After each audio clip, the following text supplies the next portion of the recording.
मराठा आणि ओबीसी अशी दंगल घडवण्याचा प्रयत्न होत आहे असं मला वाटतं. दोन्ही होण्याचा प्रयत्न केला जाईल. हिंदू मुस्लिमही केलं जाईल, समाजामध्ये वाद निर्माण करून दिला जाईल आणि मग त्याच्यामध्ये नेते मोठे मोठे स्टेटमेंट करतील, मोठ्या मोठ्या गोष्टी करतील, पण त्याच्यामध्ये माझं एकच मत आहे, ह्याच्यावर चर्चा करून हे मुद्दे संपू शकतात. पण भाजपला चर्चा नको आहे, भाजपला वाद पाहिजे आणि हा वाद निर्माण केल्यानंतर मीडियापासून सामान्य लोकांचं लक्ष हे खऱ्या लोकांच्या अडचणीपासून दूर जाईल.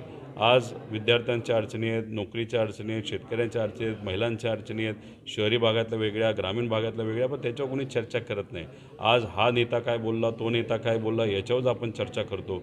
मग गरीब हा गरीबच राहतो, नेते हे फक्त नेतेच राहतात, ते त्यांची राजकीय पोळी भाजून घेतात, पण गरिबाचं कधीही भलं होत नाही. म्हणून नवीन आमदार म्हणून राजकारणामध्ये एक नवीन कार्यकर्ता आला म्हणून आणि आमच्या सगळ्यांचं मत आहे, आमच्या विचाराचं मत आहे शिवशाहू फुले आंबेडकरांच्या, की कुठल्याही परिस्थितीमध्ये सामान्य लोकांचे प्रश्न हातात घेऊन ते सोडवण्याचा विचार हा आपण केला पाहिजे. आरक्षण आणि हे मुद्दे एकत्रित बसून सोडवण्याचा प्रयत्न आपण तिथं केला पाहिजे. राजकारण हे फक्त आणि फक्त सामान्य लोकांच्या प्रश्नावर झालं पाहिजे. अजित पवारांसाठी आंदोलन करत आहे, त्याबद्दल तुम्ही काय सांगाल? आंदोलन योग्य आहे का?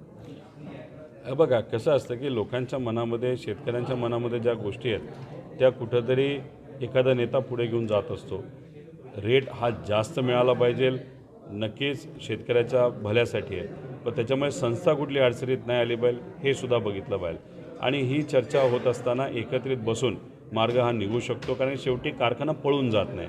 कारखान्याची फॅक्टरी तिथंच असते, कारखान्याची मशीन तिथं असते, मॅनेजमेंट तिथंच असते आणि मग त्याच्यामध्ये चर्चा होऊन नंतर दुसरा हप्ता, तिसरा हप्ता हे कारखाने देतच असतात जर त्यांना परवडत असतं. राहिला प्रश्न सोयाबीन, त्याच्याचबरोबर कपासी, इथं एक काही व्यापारी येतात, खरेदी करतात शेतकऱ्याकडनं, नंतर व्यापारी कुठं जातो हे माहीत नसतं. तिथं शेतकरी खऱ्या अर्थाने अडचणीत येत असतो. त्यामुळे त्या विषयाकडे पण लक्ष देण्याची जरूरत आहे. परत ते राष्ट्रवादीकडे परत येतील का? परत येतील नाही येतील हे खरं तर दादांचा आणि साहेबांचा विषय आहे. फक्त त्यांच्या चेहऱ्याकडे बघितल्यानंतर नक्कीच ते नाराज आहेत असं कुठंतरी जाणवतं. पण नाराजगी वेगळ्या वेगळ्या कारणावरनं असू शकते.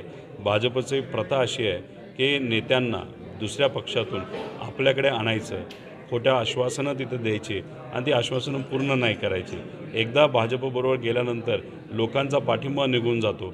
त्यामुळे कुठं ना कुठंतरी मी जे पूर्वीपासून म्हणत आलेलो आहे, लोकनेता हा भाजपला कधी पटत नाही, न त्यांच्या पक्षातला पटतो, न बाहेरून आलेला लोकनेता पटत नाही. त्या लोकनेत्याची ताकद हळूहळू भाजप कमीच करते आणि तीच गोष्ट आदरणीय दादांच्या बाबतीत भाजपने केली असं आमचं सगळ्यांचं मत आहे. तसंच भाजपचे जे नेते होते, मुंडे साहेब असतील, पंकजाताई असतील, त्याच्याचबरोबर फुंडकर साहेब असतील, तावडे साहेब असतील, ह्यांनासुद्धा सुरुवातीला ताकद भाजपनेच कमी केली. खडसे साहेबांची सुद्धा परिस्थिती तुम्ही बघितली. तर हे सगळं भाजपची रणनीती आहे आणि ह्या सगळ्या गोष्टी आता तिथं त्यांच्या जवळ जाऊन जाणवल्या असतील, म्हणून कुठेतरी नाराजगी ही या नेत्यांमध्ये दिसायला लागलेली आहे. पेटलेला आहे, काय सांगा? ते राजकारणच आहे. भाजपची एक पद्धत असते की एखादी कमेंट करायची असेल तर भाजपच्या कार्यकर्त्यांना 3 रुपये मिळतात आणि जर लाईक करायचं असेल तर 10 पैसे मिळतात. आणि त्याच्याचबरोबर काही त्यांनी असे सोशल मीडियाचे कार्यकर्ते ठेवलेले आहेत, त्यांना मोठ्या प्रमाणात निधी दिला जातो, खोट्या गोष्टीला खरं दाखवण्याचा प्रयत्न केला जातो. त्यामुळे जो दाखला आदरणीय पवारसाहेबांचा हा फिरत आहे सोशल मीडियावर, तो काही खरा दाखला नाही. त्या बाबतीत आमचे नेते हे स्पष्टीकरण देतीलच. पण भाजप नेहमी खोट्या गोष्टी पसरवत असतं, त्याच्यावरचंच राजकारण ते करत असतात. त्यांना सत्य पटत नाही, सामान्य लोकांची परिस्थिती पटत नाही, तर त्यांना असत्य आणि असत्याचा मार्ग घेऊन सत्य देणं एवढंच कळतं आणि सत्य आल्यानंतर फक्त पावरचा उत्मात करणं एवढंच त्यांना कळतं. सामान्य लोकांचे प्रश्न सोडवणं हे कळत नाही. आज महाराष्ट्रामध्ये लोकसभेच्या आधी हिंदू मुस्लिम होत नाही, म्हणून कुठंतरी समाजामध्ये वाद निर्माण करण्याचा प्रयत्नसुद्धा भाजपकडनं हा केला जातो. त्यामुळे सामान्य लोकांचे मेन मुद्दे, खऱ्या ज्या काही अडचणी आहेत त्या बाजूला राहतात आणि लक्ष दुसरीकडेच घेऊन नेण्याचा प्रयत्न हा भाजपकडनं केला जातो. आणि खास करून देवेंद्र फडणवीस साहेब या सगळ्या रणनीतीच्या मागे आहेत असा ठाम विश्वास सामान्य लोकांचासुद्धा झालेला आहे. म्हणजे येणार करणार का? नाही, या सगळ्या मुद्द्यांसाठी आम्ही रस्त्यावर उतरावंच लागेल आणि आम्ही काय अनेक आमचे जे मित्रपक्ष आहेत ते सुद्धा उतरतील, सामान्य शेतकरीसुद्धा तिथं उतरतील, कारण परिस्थिती अतिशय हलाखीची. जर शेतकऱ्याच्या हातामध्येच पैसा येणार नसेल तर मग कुठं ना कुठंतरी एक वेगळ्या पद्धतीचा उद्रेक हा होत असतो. त्यामुळे गेल्या 7-8 वर्षामध्ये आपण जर बघितलं तर शेतकऱ्याचं उत्पन्न तेवढं वाढलेलं नाही. खर्च नक्कीच वाढलेला आहे. DAPचं पोतं जे पूर्वी 250-300 रुपयाला मिळत होतं, आज 1400 रुपयाला मिळतं. तसंच तुम्ही युरिया घ्यायला गेला तर तुम्हाला लिंकिंगमधून कितीतरी जास्त महाग इतर खतं तुम्हाला घ्यावी लागतात. पेट्रोल डिझेल वाढलेलं आहे, गॅस वाढलेला आहे. त्यामुळे शेतकऱ्याचं उत्पन्न तेवढंच राहिलं जे डबल होणार होतं आणि खर्च हा नक्कीच डबल झालेला आहे.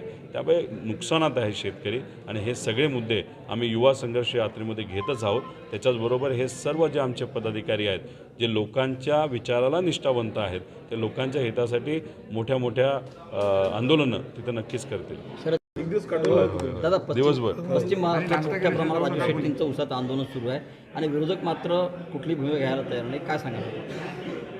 एकतर त्या भागामध्ये ऊसाचं मोठं आंदोलन सुरू आहे. ऊसाच्या बाबतीत आपण जर बघितलं तर ऊस क्रशिंग करणाऱ्या कंपन्या तिथंच असतात. त्यामुळे सुरुवातीला जो काय हफ्ता दिला जातो तो हफ्ता दिल्यानंतर परत दुसरा हफ्ता दिला जातो, परत तिसरा हफ्ता दिला जातो. तर अशी एक पूर्वीपासूनची प्रथा आहे. पण विषय एवढाच आहे की ऊसाचा मुद्दा हा महत्त्वाचा असला तरी सोयाबीनची आज परिस्थिती काय, आज कपाशीची परिस्थिती काय, जी कपाशी आज शेतकऱ्यांच्या शेतामध्ये आहे ती गुडघ्यापेक्षा उंच झालेली नाही. आणि मग उत्पादन एवढ्या मोठ्या प्रमाणात कमी होणार असेल आणि सरकारकडनं कुठलीही मदत जर मिळत नसेल तर त्या शेतकऱ्यांचं काय होणार आहे ह्याबद्दलसुद्धा चर्चा कुठं ना कुठेतरी झाली पाहिजे. त्यामुळे फळ उत्पादक शेतकऱ्यांची अडचणी आहेत, सोयाबीन उत्पादन शेतकऱ्यांच्या अडचणी आहेत, कपाशीच्या शेतकऱ्यांची अडचण आहे. आत्ता मी अमरावतीमध्ये आहे, इथं संत्र्यांचे काही शेतकरी भेटले, त्यांना वेगळ्या अडचणी आहेत. त्यामुळे ह्या सगळ्या अडचणी समजून घेण्यासाठी सरकारला कुठेही वेळ नाही हे जाणवतं इथं आल्यानंतर. त्यामुळे सरकारला जागा करण्याची खऱ्या अर्थाने वेळ आलेली आहे आणि सामान्य लोकच आता येत्या काळामध्ये दिवाळी झाल्यानंतर मोठे मोर्चे असतील, आंदोलनं असतील, नाही तर यात्रा असतील, त्या माध्यमातून या झोपलेल्या सरकारला नाही तर झोपेचं सोंग घेणाऱ्या सरकारनं उठवतील, एवढंच या ठिकाणी सांगतो.